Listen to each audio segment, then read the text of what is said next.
Hello and welcome to Critical Weight Theory. And today I'm exploring one of the most misunderstood political and philosophical traditions in modern history, anarchism. So I've talked about this general premise plenty of times on the podcast before, but I like to sometimes do a meat and potatoes sort of episode where we just get back to basics and discuss this stuff. So, am I saying that I am myself an anarchist or a perfect representative of the philosophy and the general movement and worldview? No, I'm not really the best representative of the ideas and all that kind of stuff. In fact, I kind of think we're locked into the system for the foreseeable future, but nevertheless, I like to draw from some of the basic precepts that anarchism has. And even though I don't really tend to assign that label to myself, I still sometimes identify with plenty of the arguments and the values contained in it. So, for many people, the word anarchism or anarchy immediately brings to mind chaos, disorder, violence, or the complete absence of organization. And popular culture often reduces anarchism to images of collapse and destruction, as though anarchists simply want to tear everything down and leave nothing in its place. There's the stereotype of the bomb throwing anarchist. And that is a bit of a sign of the way that authority dominates through messaging, because obviously we don't often hear about bomb dropping governments. It's always the bomb tossing anarchist. And, in reality, governments create plenty of the violence on the planet. Systems of authority in general create plenty of the violence and the destruction and the confusion and the fear and panic and all that hate, all that kind of stuff. And am I saying that anarchism or the world in general will ever be in a place where there are no problems? No, I don't think we'll ever be perfect, but let's get into some of these assumptions that people make against anarchism, and I'm going to kind of, debunk some myths actually. That interpretation of chaos and violence misses the deeper substance of anarchist thought quite a bit. And anarchism is not merely a rejection of order, it is not a rigid doctrine demanding blind loyalty to a single blueprint for society. Instead, anarchism can be understood as a method of analyzing power, authority, and human relationships. It can be a framework grounded in ethical principles rather than dogma, a way of asking difficult questions about domination, freedom, and cooperation. So, as writer Felipe Correa describes it, anarchism is a set of thought and action based on ethical precepts that guide collective political behaviors based on specific strategies. And end quote for that one. Um, at its core, anarchism asks a deceptively simple question: why do hierarchical systems exist at all? Not simply who holds power, not which political party controls institutions, but why some human beings are placed in positions of domination over others in the first place. The word anarchy itself comes from a Greek term meaning without a ruler. That distinction is important. It does not literally mean without organization, it means without imposed rulers. And as I think people have seen throughout the ages, a lot of these imposed rulers and a lot of the rules themselves are illegitimate, unjust, and they don't withstand any sort of intellectual scrutiny. Sometimes they are contradictory, and sometimes, frankly, they're anti human. And, the distinction between without a ruler and without organization is vital. It's one of the central misunderstandings surrounding anarchism. Anarchists generally do not oppose coordination, structure, or collective action. Human societies obviously require cooperation. What anarchism critiques is coercive hierarchy, systems where obedience is enforced through violence, economic pressure, surveillance, or institutional control.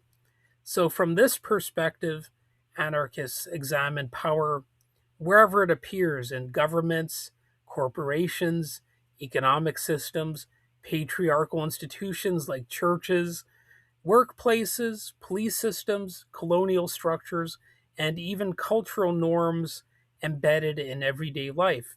And in fact, as I've often argued, one of the main things that we should question are those things that happen in everyday life.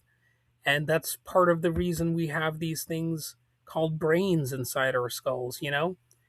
And that doesn't mean you throw out everything, that doesn't mean you abolish everything. In fact, it's, debatable to what extent authority is necessary or authority could be abolished altogether.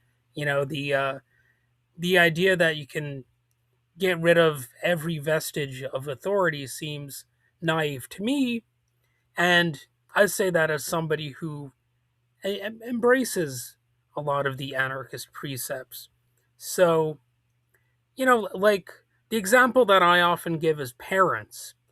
I think most people out there, they see parents as mostly legitimate, or let's broaden it to parental guardian types, just guardians over children. Overall, I think most people agree that there's some legitimacy there, but nevertheless, we don't let parents do anything they want to children. And basically, you can take that simple premise and apply it to all sorts of different institutions, even where there is some legitimacy. And, people might say, oh, it's a slam dunk logically. Of course, we need that sort of institution. Well, even in those cases, we still don't give them unlimited power. We seek to limit their reach in many ways, and if they are seen to be abusive and just exploitative, we might actually take that power away from that individual or that institution. So the argument is that many hierarchies are not natural or inevitable, in addition to those that might appear to be. You know, um, they are often constructed systems maintained through force, ideology, and social conditioning. And this idea appears in critiques such as Manufacture and Consent by Noam Chomsky and Edward S. Herman, which argued that mass media institutions often reinforce dominant power structures, not necessarily through direct censorship, but through market pressures, internal assumptions, and systemic filtering. So, authority is not always imposed through overt violence, but sometimes it's a matter of manipulation of public opinion. And we see this time and time again. Even kings recognize that a lot of their power actually comes from messaging and the ideological framework. So they have to successfully manipulate people in order for the people to sort of not question those structures. And anarchists often distinguish between legitimate authority and illegitimate domination. For example, listening to a doctor's expertise during surgery is not the same as being dominated by some authoritarian institution. Expertise can be voluntarily respected. Domination, by contrast, relies on coercion and enforced obedience. And a similar thing to what I said about parents would apply here. Like you might trust your doctor generally speaking, but of course, if we find that doctors are doing harm, we might seek to, remove them from that position. And this distinction is important because critics sometimes assume anarchism rejects all forms of leadership, knowledge, or specialization. Historically, many anarchist thinkers instead argued for voluntary cooperation, horizontal organization, and forms of collective decision making that minimize concentrations of power. So, one way that I've often phrased this is that society should look more like a large collective, uh, like a large co op full of smaller co ops. And within anarchism, there has never been just one model for how society should function. Different traditions emerged with different emphases. So, mutualism, associated with Pierre Joseph Proudhon, focused on reciprocal exchange, worker cooperation, and decentralized economic arrangements. Anarcho communism, developed by figures like Kropotkin, envisioned a society where resources are distributed according to need rather than market competition. And interestingly enough, we hear more about, the state-based communism, but there is actually anarcho-communism or libertarian communism, as it's sometimes called. And I think there's a reason for that because I think anarcho communism is less overtly like a boogeyman versus the authoritarian version of communism, with the dictatorship and Stalinism and all that kind of stuff. So, anarcho syndicalism is another one, and that emphasized worker self management through federated labor unions and direct industrial organization, influencing movements such as the CNT in Spain during the 20th century. You don't often hear about the CNT, though, but it was, a significant political force in the 1920s in Spain. And these approaches can differ significantly in economics and strategy, but they share a common rejection of coercive power structures and a commitment to voluntary association. There's always a debate about what the right approach is to things, and I think the key component is that these are mostly voluntary associations.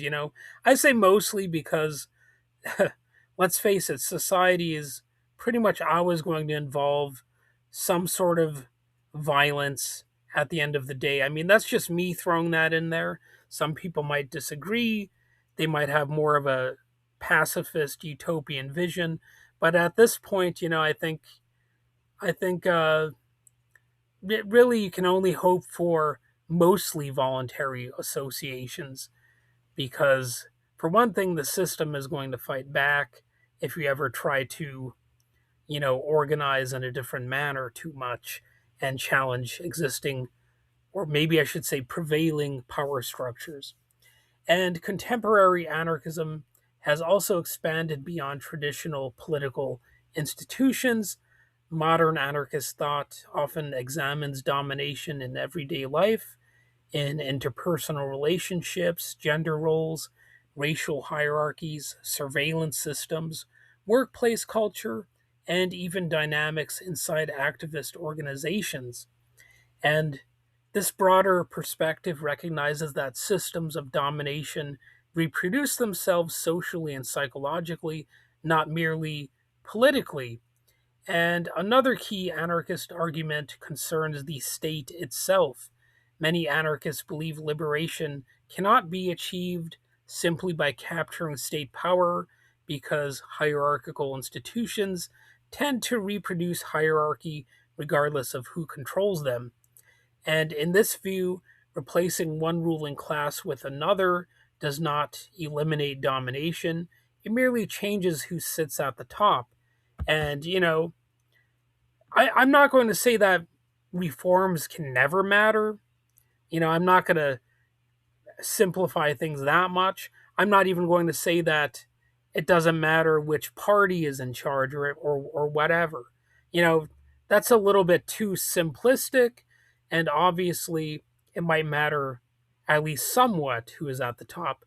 But really, at the core of the issue is still that you're letting somebody at the top, you're giving them a chance to potentially abuse their power and, abuse you, if not actually end your life. So it's always dangerous to have a system of authority in place, and the more power that you give them, the more you are rolling the dice. And this skepticism toward centralized authority also extends to certain forms of international intervention and liberal state building projects that claim to spread democracy while maintaining geopolitical or economic dominance. So instead of focusing exclusively on seizing power, anarchists often emphasize creating alternative institutions and social practices in the present, and this idea is sometimes described as dual power. And I'm not exactly that attuned to that premise, but the concept refers to just building parallel systems that meet human needs outside of traditional state or corporate structures like community networks, worker cooperatives, tenant unions, free schools, food distribution programs, and local mutual aid systems, that sort of thing. So, this brings us to one of the most important practical dimensions of anarchist thought, which is mutual aid. Mutual aid is often misunderstood as simple charity, but the philosophy behind it is fundamentally different. Traditional charity usually flows downward through some hierarchical structures. Wealthier institutions or individuals provide aid conditionally, normally, often maintaining unequal relationships between the giver and the recipient. Mutual aid, by contrast, emphasizes solidarity rather than mere charity. I'm not saying that charity is always bad or something like that. It's actually kind of necessary in the prevailing system, but people should also try to create systems of mutual aid that are not just maintaining the current hierarchies of society. So, mutual aid operates on the belief that communities facing systemic problems are capable of organizing collectively to address their own needs. Instead of passive recipients, participants become active collaborators in collective survival and resilience. So, this framework begins with a critique of systems themselves. Poverty, housing insecurity, food scarcity, and lack of health care are not viewed primarily as individual moral failures. They are understood as consequences of unequal economic and political systems. See, that's a key difference right there. Mutual aid, therefore, combines immediate care with structural critique. Another important principle here is something called prefigurative politics. This means attempting to build the kinds of social relationships people want to see in the future, right now in the present.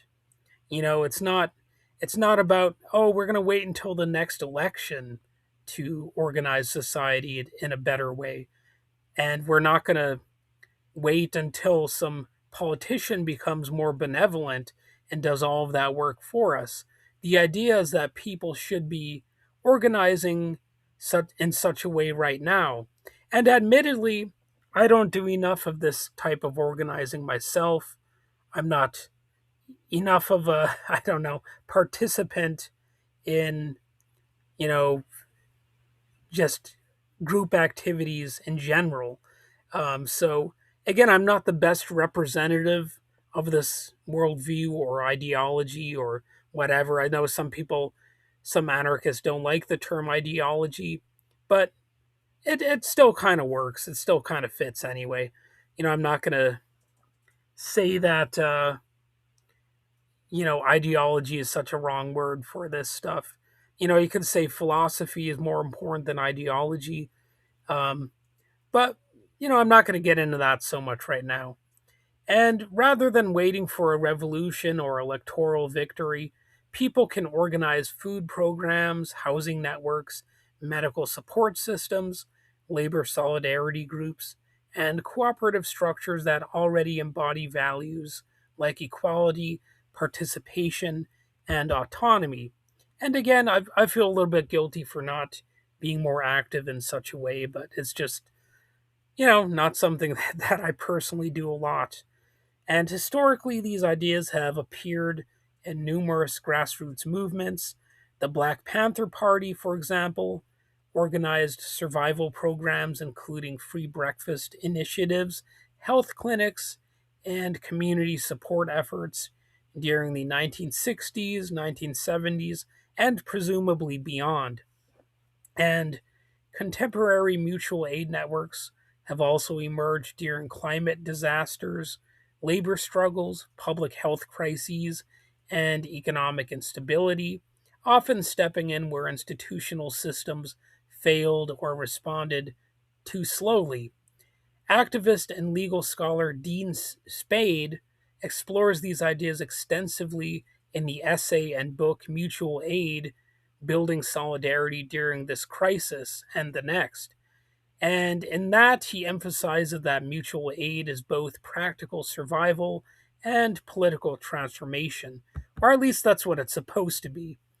And at its deepest level, anarchism is not offering a perfect utopia or a finalized blueprint for human civilization. In fact, we should sort of distrust claims that you can have a perfect blueprint for society because those usually end up being dangerous cults. So instead, it is offering an ongoing process of questioning and a refusal to accept domination as inevitable. There's a willingness to experiment with new forms of cooperation and social organization. And perhaps most importantly, anarchism insists that freedom is not something granted from above by the rulers, by corporations, or institutions in general. Freedom is something people create together through relationships built on solidarity, autonomy, and mutual care. So, whether one ultimately agrees with anarchism or not, its questions remain deeply relevant. How much hierarchy is truly necessary? What forms of authority are legitimate? Can societies organize themselves in less coercive ways?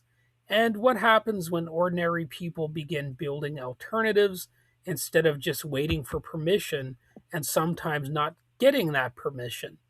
So those questions continue to shape political movements, labor struggles, community organizing efforts, and debates about power all over the world. And maybe that's the lasting significance of anarchism, not as chaos, but as a continuous challenge to imagine how human beings might live together with less domination and greater freedom. So, all right, that's about it for this episode. I'm starting to lose my voice, so yeah, I better stop talking. Thanks for listening. Feel free to like and subscribe and all that kind of stuff, and have a good day.